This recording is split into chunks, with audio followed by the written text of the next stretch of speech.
All right. Hello, everybody. It is another Sunday night, so it is time for another episode of Explain Yourself. I'm here with Joey. Joey, how's it going, man? Doing good, man. How are you? Doing good. Doing good. We have some great books to go over this week, so I'm pumped to bring in our creators. We've got Ray Jameson, who's been with us before, as well as Michael Sanchez and Jordan DiRienzo. Or Renzo. Sorry about that, Jordan. Guys, how's it going? What's up? Double thumbs up. How are you? I'm good.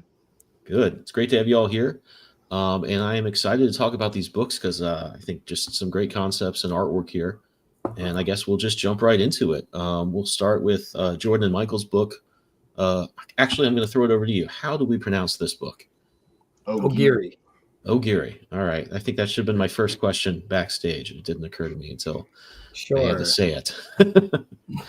So this looks, yeah, it does. It's sometimes it's exactly how it looks.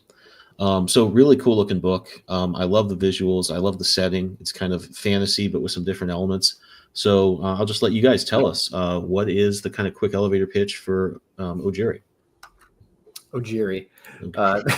Sorry, as soon as I'm working my way up to it. And I'm like right away. It's like, how they said it. Ogiri. My God. Ogiri. Now it's going to be both ways. Now, so it's French. It's not going to get any better. I'm sorry. Now it's too French. I don't want to work on it anymore. Sorry, guys. Ogiri, issue 1 is up on Kickstarter right now. The entire graphic novel is being created by myself and the wonderful team over at Wildfire. That would be Michael, our CEO, and the editor of the book. I'm the writer and illustrator, Jordan DiRienzo. RJS is the creator of the book. It's basically his idea, and he's funding it. Trevor Firetog was the other writer on it. He's written a few other books, Usual Monsters and things. Tyler Marone is the letterer, and Chris Wantawai is the colorist. So this has a huge team on it. And a little about us first. We're Team Wildfire. We're a small indie publisher, digital hosting platform. And this is our flagship book. So we're very proud to introduce Ogiri as the first book out of the gate. It's been being worked on since, I believe, May is when I first got the script, or the first bones of the script, back in 2024, or probably even earlier. And I started putting together the script in 2024. And so I've been doing the art for it since June. So now we have a sizable amount of book. We have roughly, I think, 104 pages of a 270-page graphic novel. Very nice. Wow. That is ambitious. I was about to ask, what is the final page count going to be on this thing? So that's huge. That's awesome to hear. Big books. Definitely. So tell us a little bit about the main characters in the world of Ogiri. Absolutely. So Ogiri takes place in the world of Obrim, the larger land of Obrim on the continent of Omeria. Omeria is a magical continent in the north part of this planetoid that RJS had put together. He's been coming together with this story for many, many years, and he wanted to tell all these different stories in this world of Obrim. So when he met me, he told me to actually pick what story I wanted to tell from his world that he had like all in like a notebook. And I picked Ogiri right away because it spoke to me. Ogiri is a dark fantasy epic. It's a la Berserk, a la Dark Souls, a little bit of Soul Reaver. There's a lot of like inspiration that I put in there from video games and old media that I used to consume. So it's about Tolgar, the last of the Ogiri. He's a savage warrior living in the outskirts of this primitive, horrific, giant landmass called Ogre Country. He runs afoul of the hand of fate, and he has a terrible destiny that awaits him. He's been running from it for many, many years. And then one day, as he's out in Ogre Country, the hand of fate comes and visits, as we're seeing right now on screen, the Spectre herself, who's kind of this integral character in the story, who comes in and out of the vibe when like really pivotal moments happen, and tells him that his fate is starting to catch up with him. He ignores her warning, and that day runs into these human beings that are trying to cross Ogre Country. They also have a destiny, a fate that they're trying to avoid. The main lead female, Perilla, is the young princess, and she gets visions of like terrible doom that is completely unavoidable. So she thinks the only way to stop this would be to cross Ogre Country, this vast, impenetrable land, and seek answers on the other side in the Valley of Stars.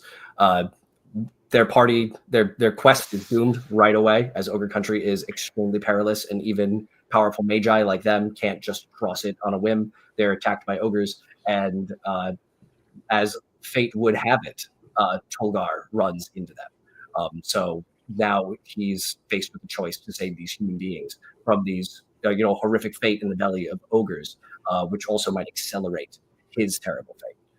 So that's the very first part of this book. That's just Ogiri issue 1. The broader narrative deals with a lot of different themes. It deals with themes of, obviously, fate, themes of hunger, themes of duty, themes of slavery. Tolgar is also, I think, analogous to another character most people would probably recognize. He's analogous to San Wukong. He's a very powerful, mythical creature living in a mythical land that is kind of co-opted into a group by wayward humans. So those are the inspirations. Those are the characters. This is like I said, a grand mythological dark fantasy, but built like an action manga. There's a lot of good fighting. There's a lot of good action here, if I do say so myself. I watch a lot of Berserk. I'm trying to. I make myself get into that. I've been thinking about getting out of the library or watching it online, but it is such an undertaking because I know it's just so expansive. You I hear that, and I hear weakness. I can't. Weak. Yeah, that's all I'm hearing. You just went right for the throat there. Not committed. Not committed. I am so. Gonna need you to commit. I'm like, I'm gonna read Batman again. It's just I got like 10 minutes a day.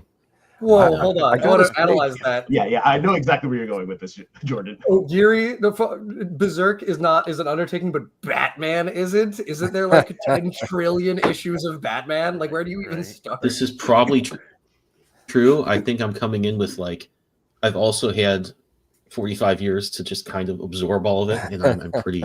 I can kind of jump in here or there and remember what things were like, and it's a little easier. I gotta say, I really like the tasteful choice of visuals. Like there's, you could see from the last image we saw to this one, there's times where it's very vibrant, and then there's times you hold back. Like when you see that manifestation of fate show up, it's almost like life is held still. Not even the color is standing there. But when you scroll further down, he's looking at the sunrise, I'm assuming, or sunset. But either way, the color, the valley, it's just very beautiful, and it's a statement. It seems a lot more peaceful as opposed to very sudden and sober, like the image early up. I really like the visuals. And if I can speak as editor for this book just briefly, the vibe of Ogre Country is supposed to be, how do I say this? Desolate, but a false sense of security. Gotcha. In the daytime, the trees look lovely, but the one sensation that I was really making sure that this book had was the precipice of darkness being an actual threshold, almost into a completely other world. You have no idea what you're going to find on the other side of these trees, and things do take turns for the worst and worse and worse, and things are... I'm not trying to say it's not a good time. It's a good time to read, but I wouldn't want to be any of these people. Mm-hmm. Right. Well, I think that it's cool that you're balancing out. I think it just rounds out your world to have this is a dangerous place, but it's not Mordor, where it's just like dingy and horrible. The sunrises have a nice. lot of variety to them. Yeah. And I think that's good. To get back to Berserk a little bit, one of my like hangups there with that is kind of what got me. It was hard for me to just get through The Sopranos because it was big series. I love it, obviously, but it's tough to spend so much time in like a dark world that's unrelenting and kind of ugly. And New Jersey is terribly ugly.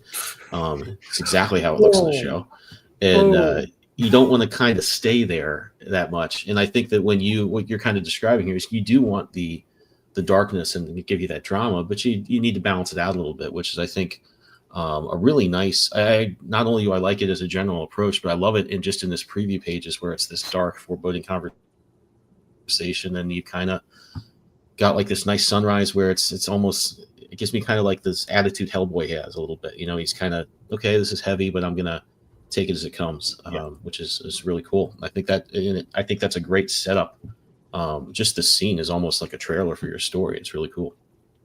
Yeah, thank you. I did flip-flop back and forth on this scene for putting it on the Kickstarter, actually. There's another scene that is a little more action that I kind of snuck in there when I was first making this Kickstarter. And then I realized everyone had already seen these pages. My idea, the reason I didn't use this is because like everyone kind of has already seen them. Everyone who knows me or follows me, who has even like glanced in my direction, has seen these pages of Ogiri. So like they're not going to be like impressed. This like they're going to understand that I have 5 pages and that's it. But that was kind of the strength of these pages, right? Too like that's the very beginning of the book. These are the first pages. This is the trailer. This is what you see when you first open the book. This is the first, I believe that's page 4 and 5. So this is the first spread that you say. And thank you for picking up on that, Ray. That was a glowing endorsement of my work and how I wanted to present Ogre Country. It's not like I said when I might even misspoke when I said Dark Souls, only in the way that Dark Souls has like these megafauna and megaflora. Dark Souls 1 has like this great forest of darkness where all these like crazy monsters live, but all these like plants also flourish. In Ogre Country, there's giant insects and giant boars and dinosaurs. And you can think about it almost, I was very inspired for the look of Ogre Country from Monster Hunter, which serendipitously, Monster Hunter Wild just came out. So I have so much more to pull from now. So it's like, I'm one right after another. Like, I'm like, hell yeah. Like now I can just play Monster Hunter Wild and write it off of my taxes. So, because. And your main weapon is? I'm a hammer main, of course. Oh, okay, fine. Insect glaive over here, but whatever. Well, it's cool. It's clear you have like an enthusiasm for this world as well, which I think is, man, especially with the project of the scope you're describing, it's really tough to stay with it as an artist. Just turn that page after page if you're not really into that world. So it's a good thing that you certainly seem to be. Thank you. Yeah, agreed. I had a lot of creative freedom with this story too, as well. Though, like I was given bones, and when I say bones, I was given like ideas. Like this is kind of what I want. This is kind of this is the character. This is kind of how the character behaves. And then just like write a story about my characters in my world. And I was like, all right, no problem. Like I was invested in the world from then on. So Tolgar is RJS's character, but this Tolgar is written by me. So he's how I picture him. So like I was able to put myself into it quite a bit, which was very helpful for my creativity. Well, I think that's just smart. If you're going to collaborate with a team, you really have to give room for everybody to do what they're going to have fun doing, not just in a creative sense contribute, but just to have logistically, do it in a way that they're able to do it. I mean, it takes so long to draw pages. It takes so long to color them. So just put this together that if you're really micromanaging everybody, that gets to be a pretty big slog. So I think that was it RJS who RJS. Put this together with you. I think he was really smart in how he kind of presented this to you, say like, hey, here's what I want to do, broad strokes, the details, you do it in a way that's exciting to you, and I think you're going to get the best results from that, certainly. But let's switch over to Ray's book, and it's a pretty similar book in a lot of ways. Where is your tab is not there, sorry about that. More books to buy and write off on my taxes. All right, Ray. Absolutely. Tax season, bro.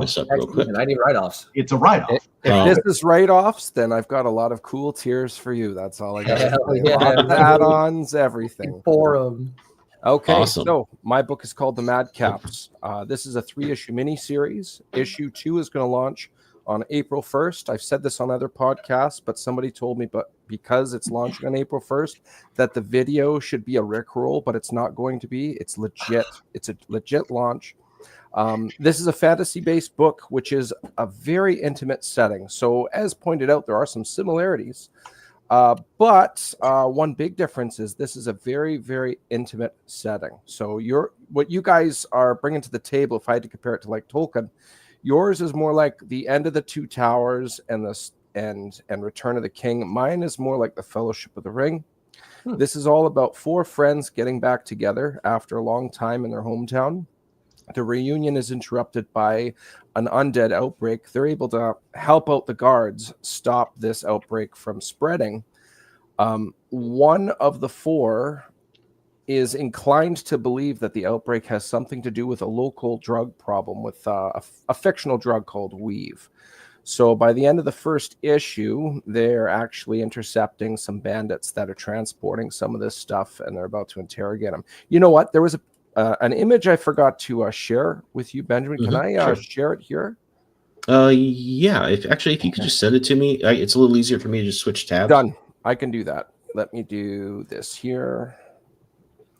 And the chats. There's just so many clickings. Yeah. All right, here we go. There and here. I think this is just bringing up your campaign. This one is the campaign here. The chat, I just put in there just the link to my campaign. I just sent you there we go. 2. Nobody has seen this page yet, so this is the world premiere. I'm excited. Right. Laugh it on the screen. So this is without the letters. This is page 2 of issue 2. You could ironically, I didn't intend it for this way, but you can see all 4 characters there. This is done by Victor Medina, and this is colored by the ever so talented Dan Kemp. Dan Kemp's colored Marvel Knights in the late 90s, early 2000s, the Civil War era of Spider-Man with John Romita Jr. He's also colored over 100 issues of Spawn, and I am very flattered that he took me on. This is my first time making a comic, and it is a really cool ride. Do you have the 5 covers on standby? I do. Yeah, right here. Sweet. There we go. Yeah, some great stuff, definitely. So this is also colored by Dan Kemp. It's drawn by Kenny Calderon. You can see all 4 characters. They're all very different, very unique. Some of the compliments I've gotten from the talent that I've been able to bring on board, they like how it's very hard to compare them. When you know the character in its totality, you can't really say it's a mix of this and a mix of that. I've gotten that quite a bit with compliments, and I've also had a good compliment that each character has their chance to shine. And also, they're all very unique from each other, which is something I felt was very, very important. This comic is actually based off of the first D&D homebrew campaign that I ran over a decade ago. There it is. We were all waiting for it. I was waiting for you to say it. I mean, I'm just like, all right, we got you got a feeling of Dragonborn Paladin. All right, we got Dwarf Ranger. I got it. So I'll quickly go over the characters. So the guy at the back, you mentioned Dragonborn. For the only thing that changed from my homebrew campaign is I took the characters out and I injected my own. And there's lots of reasons for that, including copyright and other things. So the fellow at the back, his name is Madrakas.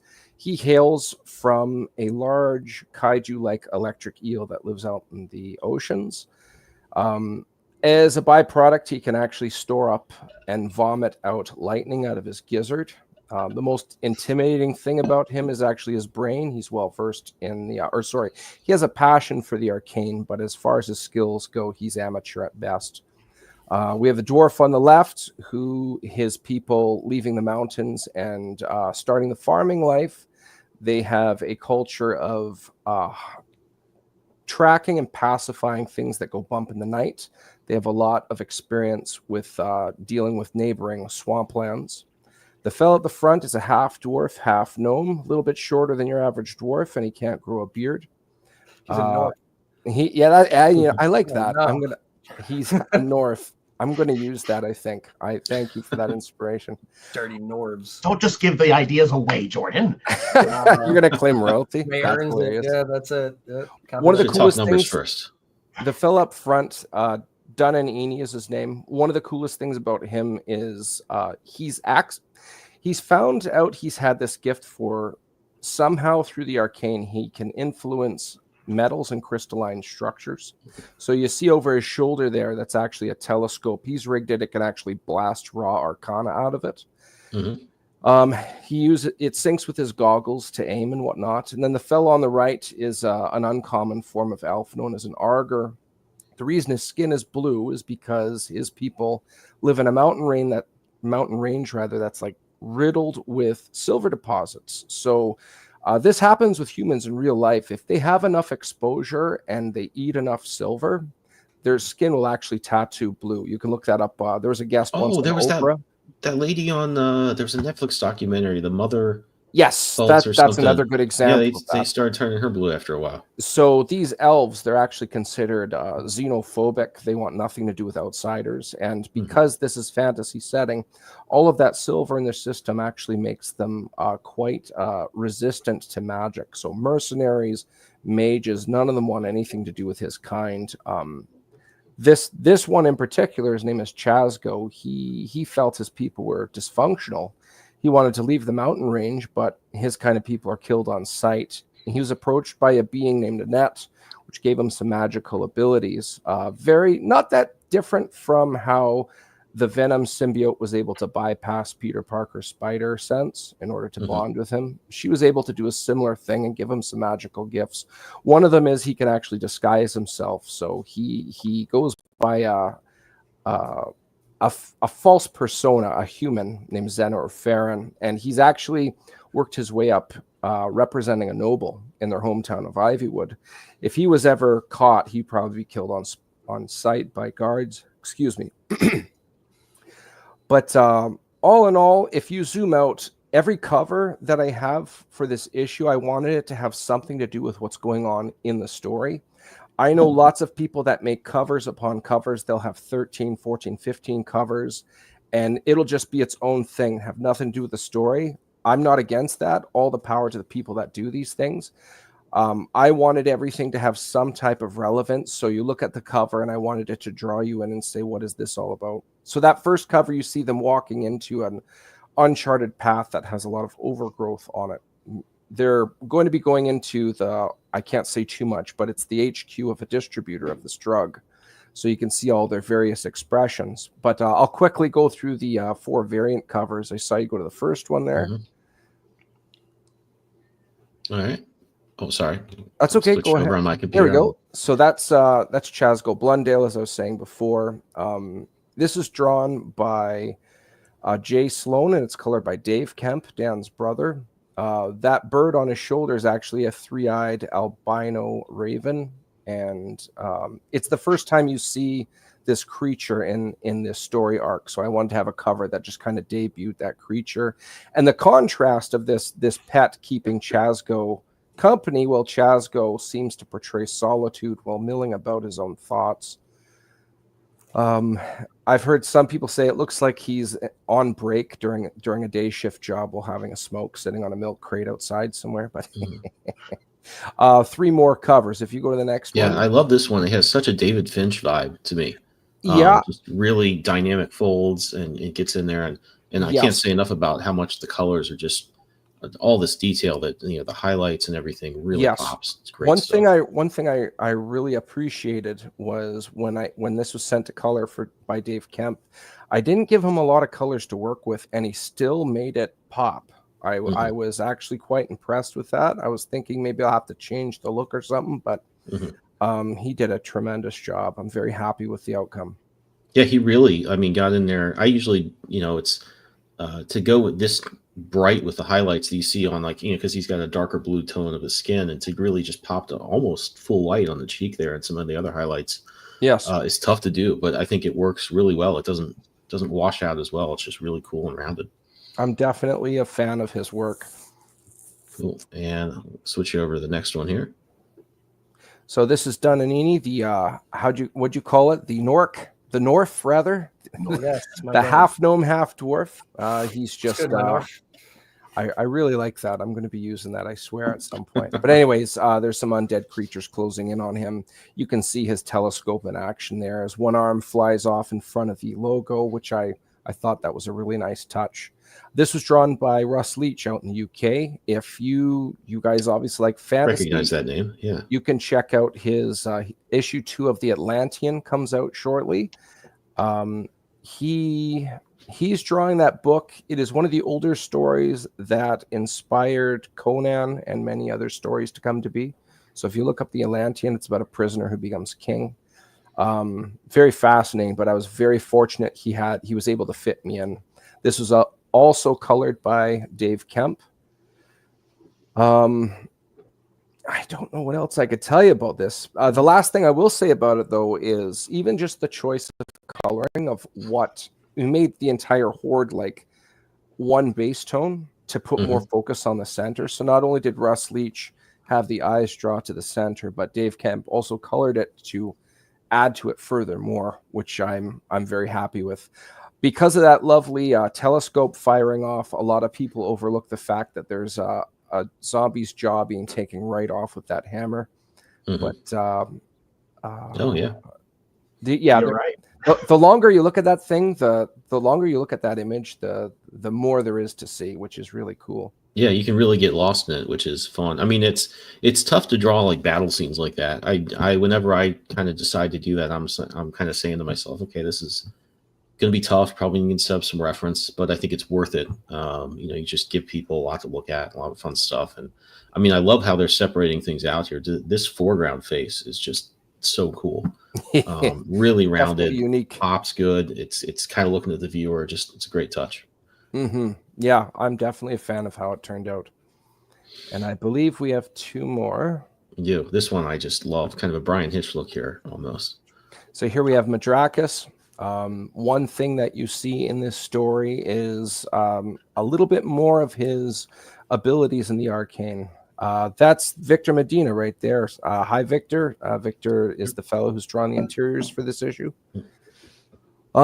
Here we have Rod Ramos Rodolfo from Brazil, who drew this cover for me, and Dan Kemp colored it. And here we have Madrakis pulling Earth upward using another skill that he has in the arcane. You don't actually know what he can and can't do.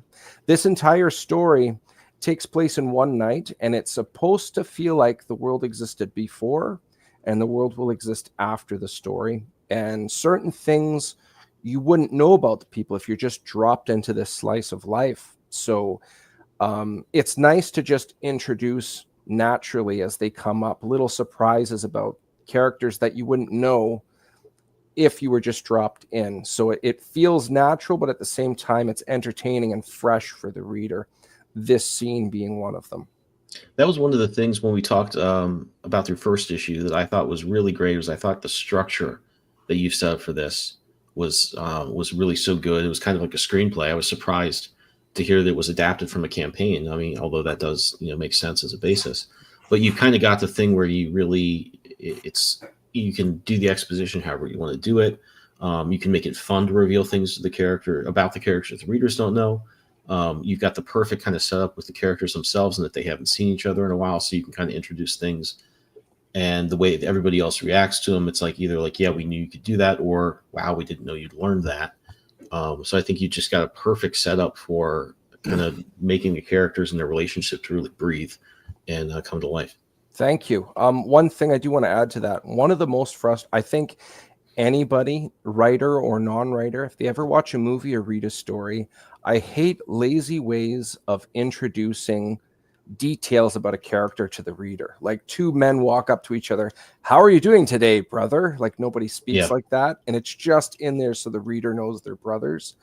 In my case, because they're two are entering Ivywood at the start of issue 1, I can put in little things like Madrakis here. It's not actually explained, but he doesn't like Ivywood. And there's a couple of things that you get a couple little hints. Like at one point, the guards stare him down and Madrakis says, Ivywood's charges against me were dropped, and they leave him alone and nothing else is said about it. Mm-hmm. Or earlier, just before that, he says, I'd rather be somewhere with my nose in a book. Well, that shows he isn't just that stupid trope I hate so much where big guy of group is stupid, oafish meat shield and good for nothing else than that. And he obviously has a lot of dynamics about him. He has some flaws, that's for sure. But just because of his size doesn't mean he fits that stereotype box. He's definitely not of that archetype, if you will. Mm-hmm. No, I agree. That's something I think you kind of given yourself a great writing environment to do things like what you described, where he stares down that guard and things like that, where you can make the exposition intriguing and not necessarily like, I think we talked about this probably the first time we were on, but when I watched the first pilot for Game of Thrones, or the first pilot they aired, I've seen parts of the other one they did that weren't even clear what was going on, but they had compensated by like the Lannisters were like, "Hello, my brother," who is right. It was so bad. I think I watched that and I didn't give the show a chance until like another year later. Yes, because it was King Robert, who is the king of the land we are in now. You are Yeah. here in Winterfell. It was really like that. Welcome to Winterfell, Robert, king of the land. Yeah. No, I was so put off by that. I'm like, oh my God, this is going to be a slog.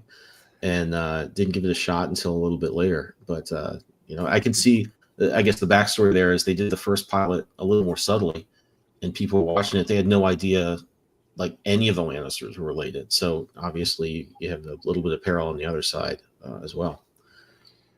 Yeah, sometimes there's a need to have solid exposition every once in a while. Yeah. Especially when you're dealing with like a super limited amount of time, you have to sell what you're doing. So I can get stories needing to do that at the very beginning, especially if you do not know if you're going to get picked up. Yeah. And with such a Titanic cast as well. Yeah. Right. If you can show and not tell, you should. But sometimes you got to spell it out. Right. What did Mark call it? The Pope in the pool? Sex position? Put it in a brothel. Yeah. Whatever. Yeah. You're gonna exposit it. Put it in a brothel. That was a Saturday Night Live skit, I think. Actually, was it? Yeah, it was pretty good. I posted it on Facebook, and my aunt was said you should be posting this type of thing. That's one of my favorite times where instead of showing they did tell is when it was animated Batman Under the Red Hood rather, where you first see Nightwing and Batman fighting Amazo, and then you have the two criminals in back. Who's the other guy? Well, that was the first Robin. Although it was being obvious, it was spelled out to the viewer.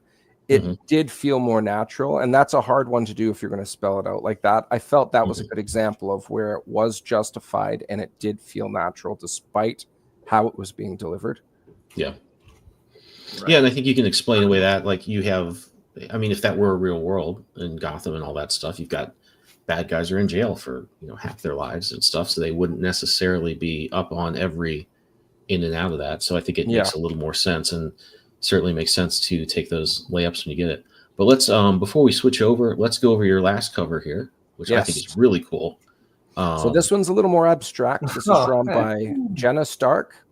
Sarlacc, as I was mentioning before, his people, they track down and pacify things that go bump in the night. Sarlacc is very devoted to something known only as the divine, and he had this calling to go back to Ivywood, build a small, humble church, and help out those less fortunate than himself. Because of his devotion, he actually has so we'll call them magical blessings or gifts. If you were playing D&D, he'd kind of like be a multi-class between ranger and cleric.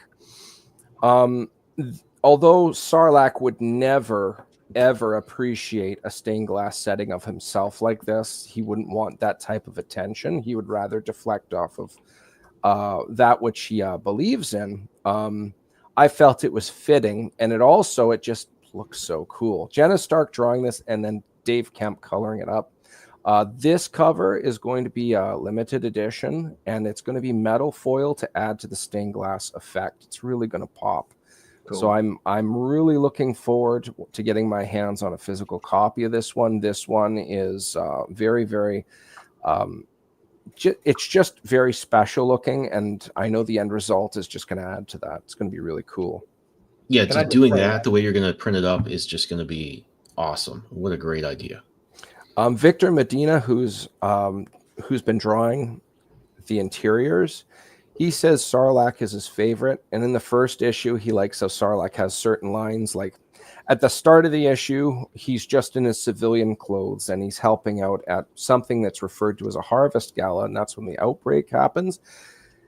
He happens to have a hatchet tucked in his robe, so he's able to help out the others as they're hacking down these monsters. But during that encounter, I should say, that skirmish, somebody's asking him if he feels underdressed, and he says never leave home without a good axe. But later later of the issue, the back half, he's able to put on stuff he would wear out in the wild, as you can see depicted here in this stained glass setting. And just before he steps out with his garb on, Madrakis asks him, do you have anything better than a quote-unquote good axe? And he comes out with this nice gold and battle axe. He says, "Aye, a great one," and then they go on with their stuff there. So he has some really good one lines. I really like how he has enough confidence in himself to not need the spotlight, and he doesn't have to prove himself to anybody. But when the time comes and he has to arise, and whatever that thing is, whether helping somebody in the city or stopping some bandits that are stopping or that are intercepting mercantile or any type of caravans going into the city, he's able to step out and do those things, but only when the time requires. He doesn't have to show off, as Madrakis kind of alludes to early in the issue. But I think all in all, it's a very, when you know the character and you see the stained glass setting, it's very fitting. The contrast of Sarlacc would never approve of this, but it makes sense to have this depiction on top of that. Yeah, 100%. I really like how you take your characters and kind of slightly play against type. I mean, obviously, I'm not a huge fantasy buff, but the first thing I look at or think of when I look at this guy is Glimley, who's very like, hey, are you looking down on me? Are you thinking you're better than me? He's got to prove that. And, this guy is just a little more chill. If somebody's not giving him his due, he's just seems a little more okay with that. It's not going to bother him. He's a little more centered, which I think is just a great, because you've managed to make the story so character focused and give those relationships a good way to interact. I think that's just a great way to introduce the reader to the world and get invested in their relationships. Before we switch over to Joey asking some questions kind of about what you guys have done to put your books together and just how that all happens, I wanted to mention that the links for each of these campaigns are right there. If you go down to the description, you watch this on YouTube, we have links to all the campaigns. You can click right over and get the pre-launch or back any of these great books. But from there, I'm going to switch over, play a couple messages, and then we'll switch over to Joey asking some questions about sort of the nuts and bolts of just making a comic. Click that mouse and warp into All Ages of Geek's website, your ultimate portal to everything geek culture. Here you'll find articles that speak your language, from the latest anime buzz to the coolest tech trends. Our mission? To celebrate geekdom in all its glory. Whether you're a gamer, a comic enthusiast, a 90s kid, or an anime aficionado, we've got something for you. Dive deep into them with All Ages of Geek.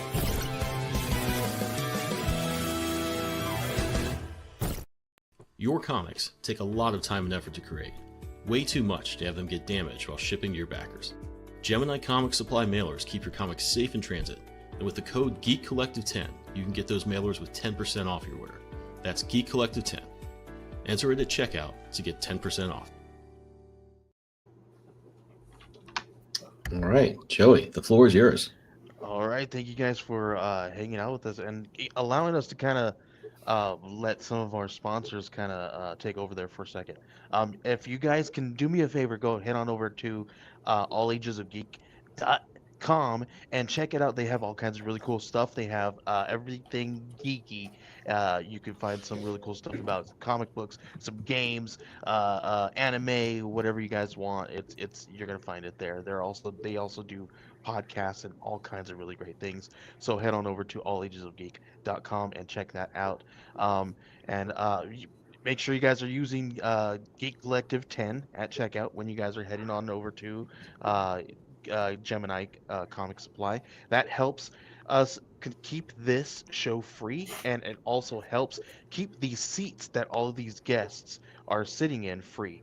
So it goes right back into making sure that we are able to pay for these services that you guys are watching us stream on for free and keep these seats for free. So make sure you guys are doing that. It definitely helps us out every quarter, and we see you guys using it, and we thank you guys for doing that. Some of the really cool creators out there use this all the time, so thank you guys for doing that. But now I want to get into some of these questions here. Michael, I'm going to put you in the hot seat because I know you. I'm going to talk to you a little bit about, I want to know, because you and I kind of we've worked together before, and we worked to kind of market some stuff before. So I want to know, you've been doing a lot of marketing for this book. Talk to me a little bit about what you've been doing, and have you seen any kind of, is it paying off? It's definitely paying off. We decided as a company, and of course, I have a very particular sense of humor. The group of us have a very particular sense of humor, and it was the difference between, do we do what a lot of other publishers do, where they just show off the book, it's done, and then they move on. They have maybe one book trailer, maybe two. And I said, no, let's go, and pardon my French, out of our freaking minds.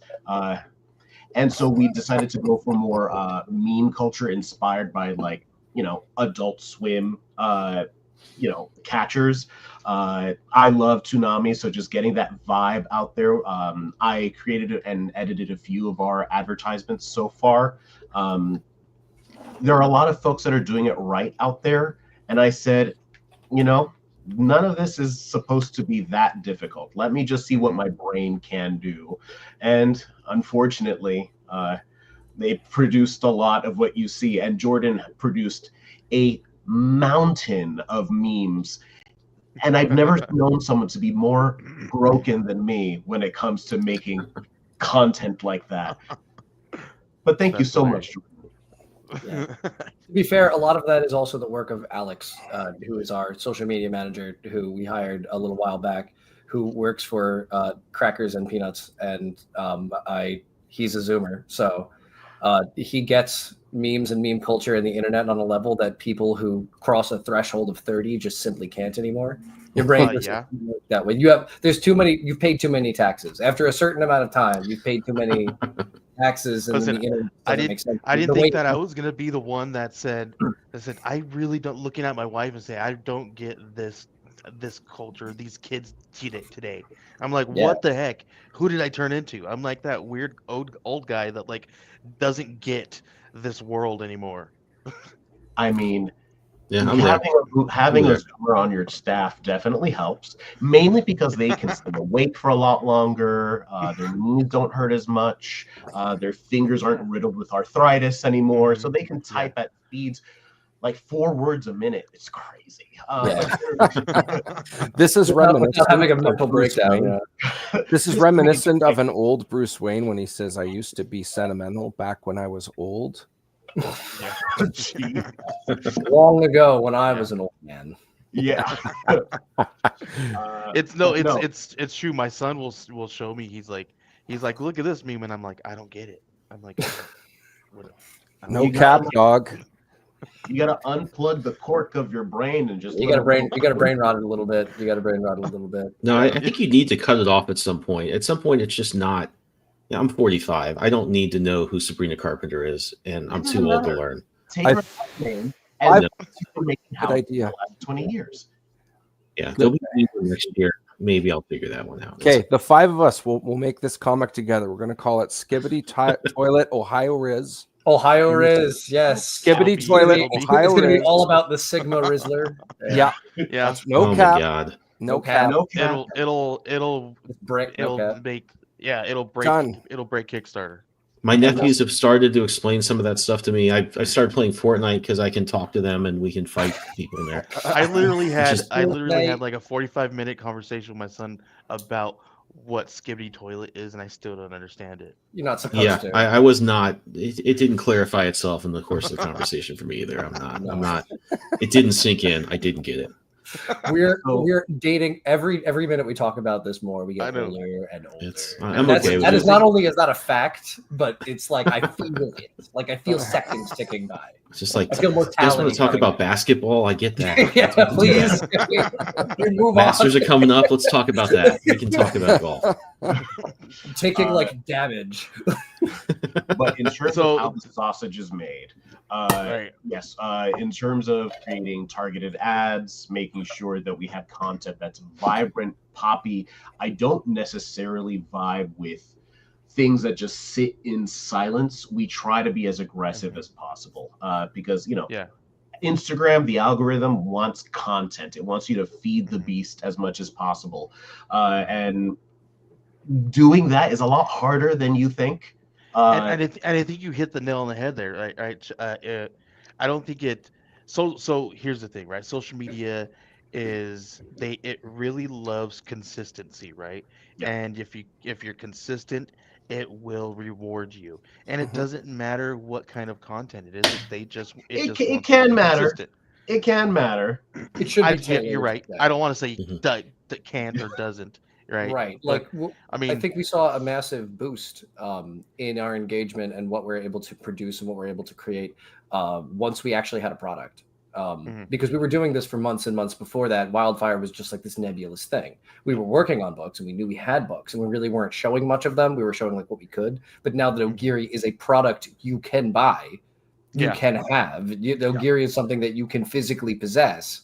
Like, it is now much easier. It is a targeted marketing angle. And then people on social media, when you're giving them things, people like to receive things. People like to see that it's not just a product. It's a product that I'm giving. Part of it I'm giving to you for free. A bonus I'm giving to you for free if you come over and hang out with us. So what are you guys doing that's different from what you've seen? What are you doing to generate that?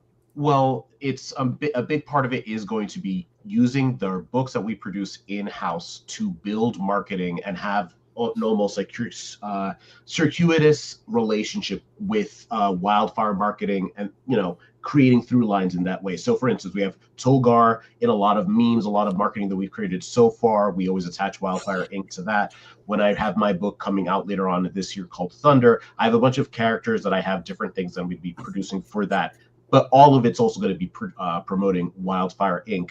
And we're still going to be releasing marketing for Ogiri, even though the Kickstarter's over, because keeping that narrative flowing, getting people attached to or falling in love with the world. You're like, oh man, I can't wait for more Ogiri stuff to come out because I find this stuff to be, I mean, lack for a better word, skibbity.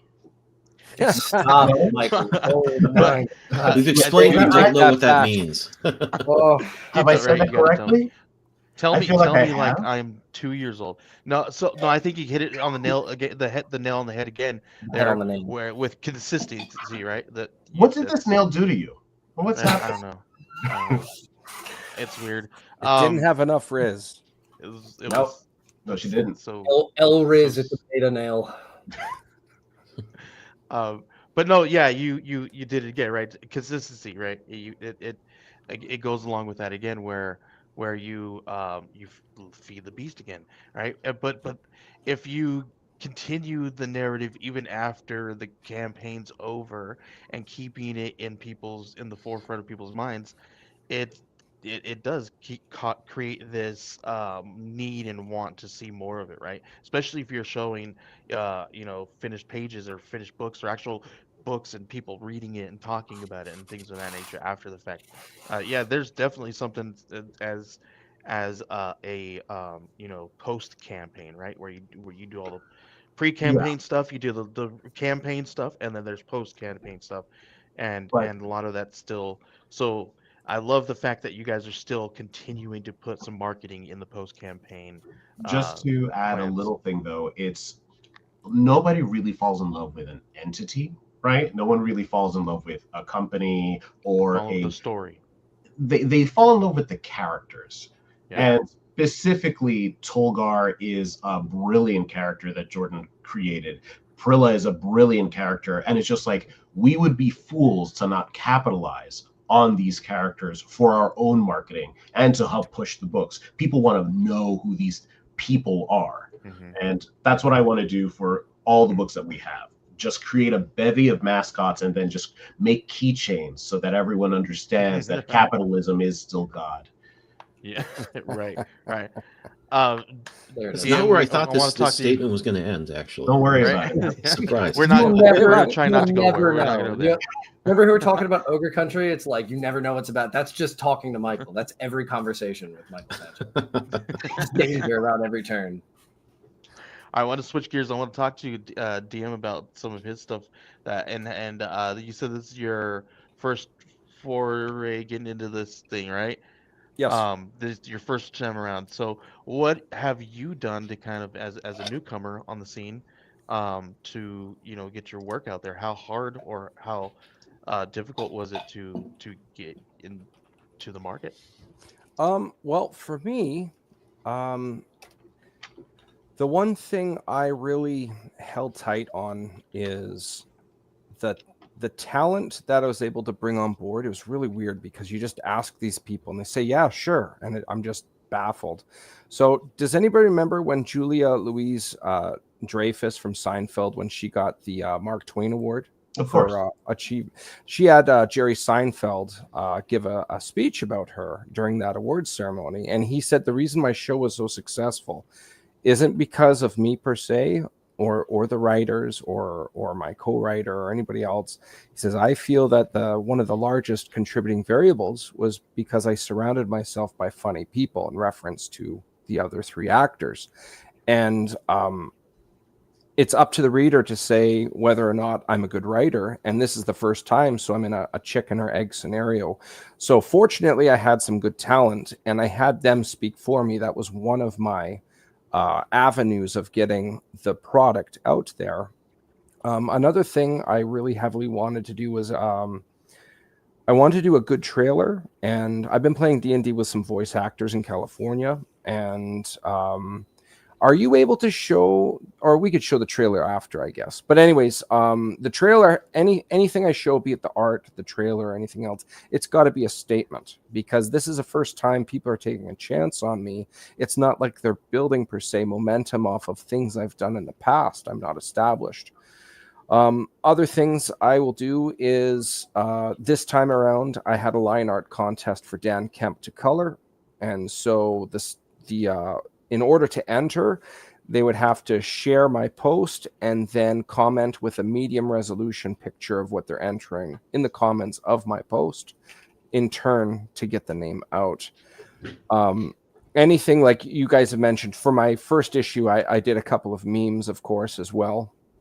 I'm always open to new ideas, but I'm always trying to do things that kind of prompt organic word of mouth, and prompt things to be like, this is something you want to look into. As already stated with Tolgar, if this is a character that you can actually like use as the front man of what you're advertising, then why not play up these characters? My first issue, I did a biopic on each one, where I just spoke about it and showed panels from the first book, without giving too much away. But I'll say this is who they are, this is what they do, and there's lots of really cool other dynamics about them, and they all get caught up in this issue, in this one scenario that happens in the middle of the city by the issue. And I did that 4 times and got people to share them and stuff. It's one thing I found in my limited experience in this avenue and with these dynamics is there's no real right way. And the way everybody gets their solution is what I've found is at least a little bit different, if not completely different, from the other people's vein of success for networking. I think you said something there that was really key. Is you said that you kind of, you get on social media, you keep the things going, you have a little contest and things of that nature. So it's generating this buzz around your books, your projects, your campaigns, right? And it's keeping people involved and getting them excited about it, right? Let's not forget podcasts, of course, as well. Yeah, of course, right. By the end of April, from January 1st to the end of April, I will have been on over 40 podcasts.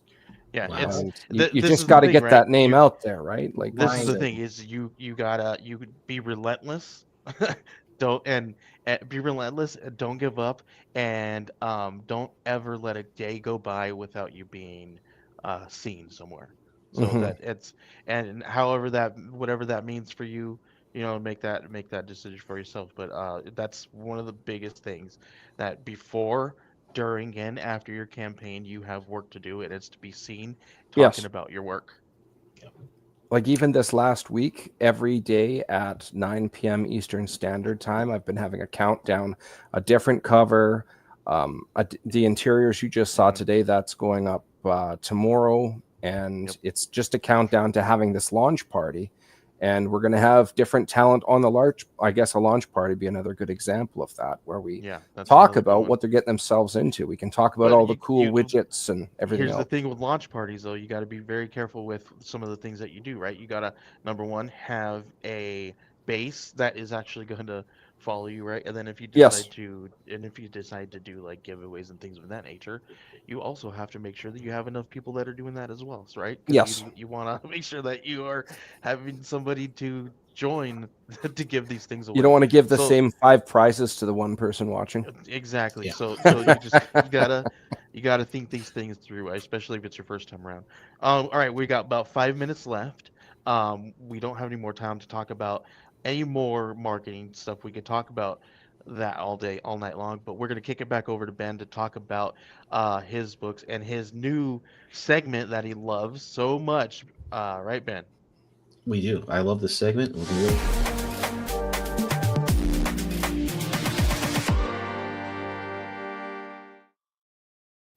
Makes me so much happier than it should to play that little card. But we'll start with my book. So we're getting ready to launch We Are Scarlet Twilight, Cobalt Crisis Part 1. I'm fulfilling the countdown to Cobalt Crisis now. We'll probably get that done this week. But basically, this is the launch of the big game. So Cobalt Crisis is essentially if Crisis on Infinite Earths or Secret Wars had been created in the 1940s.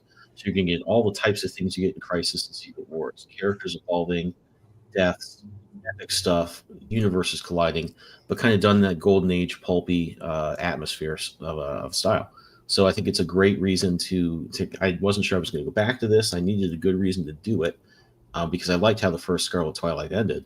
And when I kind of hit on the idea of, I was reading Crisis and thought there's a lot of good elements here that have become iconic, but I think I could do them in a different way if I just looked back to the golden age stuff and gave it that vibe. So I'm really excited about this. It's going to be epic. It's going to be shocking. It's going to be fun. And we're going to launch soon. So head over. You can go down to the link just below the show here and get on the pre-launch list when we launch, probably late April. 212 followers, man. Good for you. Yeah, I'm excited. I'm excited really people want to get in on this because I think it's going to be there's some great surprises just in the first issue. I think every issue after that has some shocking stuff that I think is going to be out of left field, but also seeing all the things that are brought into it, you're going to be like, oh yeah, that's cool that this happened in this way. So I just, every day I'm like writing down some new thing, that rewriting a scene or coming with some new bit of dialogue that I'm just so pumped about. So really excited for this, and hope everybody will want to jump on board. But from there, let's go over to thank you. Let's jump over to Angel Hunter, which is by our friend Richard Davis, who I think is going to come back on the show pretty soon. He's getting ready to launch this book. I just love the artwork for this, so I'm excited to talk with him about that. Jordan did a cover, actually. Oh, is that right? Cool. Yeah, not that cover, but cover. Is it this one? There it is. Nope. All right. Nope. Where is my cover, actually? Weird cat. It is just the pre-launch, but it's we'll have to see that when Richard comes on. It's the A cover, I believe. For that, the other cover. I believe that's the B. That's so strange. I've never actually. That cover that's the first time I'm ever seeing it, and Rich normally keeps me abreast of all the covers he's doing. So, is it in black and white? Because I think there was a different headline image. It's a manga. Yeah, I loved that cover. Manga inspired, like much like Ogiri, because Rich stole my ideas when we were working on some together. I should really learn to shut up around Rich Davis. I'm just playing, but yeah, it is. If I could talk about Angel Hunter for just a second, you can. It makes my job easier.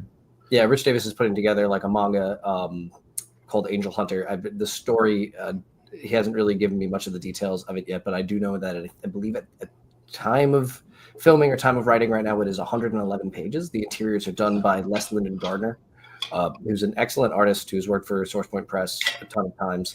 He did Apocalypse Girl. He actually also did the inks on the last issue of Prometheus and Chains, which was me and Rich Davis's graphic novel that came out from Red 5 last May. And then the entire graphic novel dropped in January.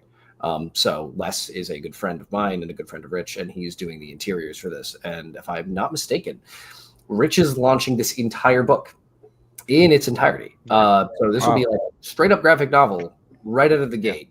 You're gonna get over 100 pages Wow. He's gonna do some really great covers. He's got some really awesome extra like holofoil things that he's gonna be adding to the campaign. So yeah, we are actually helping him build this campaign. So all you guys got to do is head on over to geekcollective.net/angelhunter and sign up today, please. Do you know the artist on this since you're working with him, Joey? Do you know this artist? On this cover here, this is one of the newer ones. He did. I have it in my notes. He sent it to me. I don't have the notes in front of me. The signature. I can't read it. I thought that pink one was your cover. Is this? Maybe not. No, that's not me. That's not how I draw. That's Les. You see it all over. Yeah. Okay. That's how Les draws. Yeah, he's hiding covers from me. I guess so. I'm gonna have to get some. I mean, he could. I mean, that would only be the second time that he's paid me for a cover and then not used it. I mean, that's on him. He definitely said that he's got a cover of yours, so I'm gonna have to find that. Maybe it's gonna be a Kickstarter exclusive. Maybe it's a secret. I don't know. I have a cover. I think he shared it with me. I just haven't gone into the folder actually because Is it the one that was with me. So listen, here's the funny thing about Rich. I love Rich, but he really loves to funny thing in singular. he likes to send you all the files in like JPEGs through Facebook, and then you're like, dude, it's just gonna degrade them. It's like Facebook's the worst. But I love Rich. We love him. So yeah, there's a couple of covers there that I couldn't gather because they were in Facebook. But yeah, check this one out. This one's awesome. Yeah, no, it looks cool, and I'm excited to learn more about this one. I think the only thing I can think of left is go for it. The pitch on this one is if you follow the angels, the 13 fallen angels, and their in Nephilim, they're kaiju Nephilim. Well, so if you guys know anything about like angel demon culture, this is right up your alley. I'm hearing that word Nephilim more Japanese words altogether. They're kaiju Nephilim, angel kaiju Zords from outer space. Only the Dinozords, though. Yeah, nothing after that. Yep. That sounds just like how Rich would I'll write accept the Zeozords. That's it. I keep an eye on this one, buddy. It's gonna be a classic. Yep. All right. So the only other one I have on my list here is Joey. I Need Your Skin. Yeah, this one is. No. That's really the statement. There's no comic book. Oh, okay. That did sound weird. As I was. Yeah. He's like Joey. Smooth, and I'm like, no, that did flashbang me for a second there. It was Joey, comma. Yes. I need your comma placement's very important. We're gonna fix that in the subtitles. Distinctions. Remember to place the commas. Got it. I Need Your Skin is from me and Rabbit and Hat Studios, which is the teams from that do they do Grandma Chainsaw, they do Pocus Hocus, they do all kinds of really cool horror stuff. So this one follows Nora Perkins, who is has a fear of aging, and she believes a clairvoyant can help her, and the only thing she needs from Nora is a small piece of her flesh. So this one is going to be launching sometime we're going to do it sometime in May. But we need you guys to follow this one because we want 212 followers like Mr. Benjamin Morse over here. Because the more pre-launch followers, that means the better opportunities that we are to fund this thing at a rate that we need to fund this thing, right? Because a lot of times people put a different number as their goal. In actuality, they need more, right? So this is one of those things. We're going to definitely need more. We're putting a lot of money into this. This is a joint effort between Geek Collective and Rabbit Hat Studios. So make sure you guys are checking this one out. Interiors are by Brian Belando, excellent artist from the Philippines. He's done all the interiors for most of their books. So if you guys are not aware of who they are, just check it out. Just do a quick Google search of Grandma Chainsaw. That's the only one you got to look for really quick, and then you'll find everything else. This is fantastic. So we're gonna be seeing this one kick off here in the summertime. We've got some really great covers from Brian Blondo. We got one from Ruben Mocha, which is the demon one you saw up there, cover B. And then I was just given word that Kit Wallace is going to be working on a cover for us too. He's done a bunch of work in the DM for Source Point Press. If you guys know a bunch of that stuff, he did Mr. Easta. What else has he done? Super nice guy. Tons. He just did a. Sorry, he just did a cover for Worst in Mayhem, which is also on Kickstarter, or just went off Kickstarter. Yep, there's a couple of the ones that he's doing on Kickstarter. So I was given word that he needed files. He needed our access to our files. So that usually means that he's probably going to do a cover for us. Bam. So make sure you guys are checking it out. We're going to announce that one as soon as it is finished. Here's the thing, though. I really love Alan because of the writer. So this was created by me. I have my buddy Alan Dunford scripting it, and then we got letterers by Dave Lentz, who letters every comic ever. Who's lettered every letters all kinds. You just type in Dave Lentz, and he's like has his fingers on every comic out there that you can think of. Seriously, in the DM, in the self-publishing market, in the Kickstarter market, he's everywhere. He's gonna be lettering our book as well, and be surprised if it wasn't Dave. Fantastic. Yeah, dude, he's a freaking Dave is freaking badass, dude. He's like one of the coolest people that I know. As he taught me a lot of stuff like that I do with the graphic design, and he's like, yeah, that looks horrible, you need to do a better job. I taught you better. Badass. So it's like so we love Dave, and we love all these guys over there at Rabbit and Hat. So this is why we came up with this story. And then we were just talking today about I was talking to Alan, and there could be a possibility that if this is going to be a 3-issue arc, a 3-issue story. We're just going to be doing 3 books, and then if these ones kick off like we really want it to, we have plans to continue it in a different way. That could be really exciting. So make sure you guys are checking this one out. All right. And actually, I thought of one other one I wanted to cover real quick. I'm working on the cover actually right now. My sketch just got approved by the team for American Yakuza from Charlie McKelvey and Stokes the writer and a bunch of other great people. This is a cool book. I've been doing covers, the B covers for this, ever since it started. And issue 3 I just read when I started doing the cover for 4 was awesome. I thought it was like the perfect mix of just actions and good twists. So this is a really fun book. It's a great premise. An MMA fighter gets caught up in the Yakuza and he has to find his way through that world. Obviously, tons of action and intrigue with that. So head over there and get in the pre-launch for this one, and you can pick up my cover. But I think that's going to do it for us. Joey, is there anything else? That's it. Just make sure you guys are checking out all of these amazing comic books. Follow everybody on social media. Head on over to geekcollective.net/angelhunter, geekcollective.net/I-need-your-skin. You guys got in, let's see, Michael, you guys got a vanity link you guys like everybody to go to so you can check out your comic? Go to our Instagram at readwildfire.com. Look up Ogiri on Kickstarter. That's Ogiri, not pronounced. Go to the Instagram, then click the link in the description. There's a link in the description on Instagram. And if you don't, we will know. We'll know. Gary. That's how I actually worked it out in my head. It's like, okay, it's like Gary, but not quite. Ojirai. Ojirai. Yeah. Put an E on the end. Make pronounce it however you want. Just order my book, okay? Yeah. All is forgiven. If you right. I don't really care. You have, I think, 6 days left to do. Is that right? Yes. 6 days left. Last week. For the last week. Yeah. Let's see if we can 100%. Congrats on getting funded there. That's really good. Thank you. Yes, almost 200.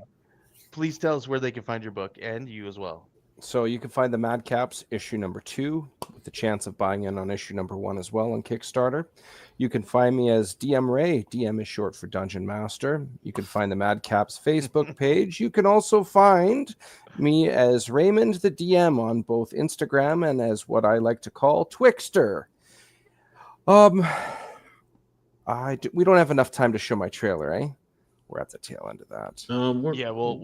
We'll send everybody to the links and they can check out the trailer. Done. And then we can make that work. Check out the trailer. It's less than 60 seconds. It's narrated by Sarlacc in his lovely Scottish glory, as most dwarves are interpreted as. And I do encourage everybody to please view everyone's trailer, because a lot of times people do take a lot of work and they put it into that trailer. Like, I've seen so many amazing people do so many different things with their trailers. I've seen people have their books animated. I've seen people sit and talk in front of the cameras and act out different things in front of a green screen. So please, the one thing that I would love for you guys to do is press play on that video so that you can see it and see how amazing these people are, because they do awesome jobs on their trailers. So please do that. Ben, please let everybody know where they can find you on social media. Find me on Twitter at Benjamin W. Morse. You can find me on YouTube as Benjamin Morse, comic book artist.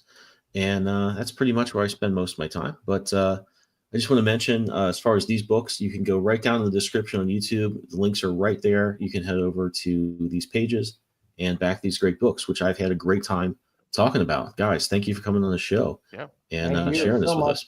Great time. Thanks for having me. Absolutely. Yeah, talent. I'm so sorry. Right. You should be. Don't say sorry in front of a Canadian. Oh God! I want to let you know. I just want to let you guys know. All right, bye, Ben. This is all because Michael slipped into my DMs. Just letting you know. Yeah. Stop! Don't tell us our secret. I love you guys. Michael, you're freaking fantastic, dude. I thank you. Ben, appreciate it. You can find me, Joey Galvez, at 1984, all over the place. Please, Ben, see us out.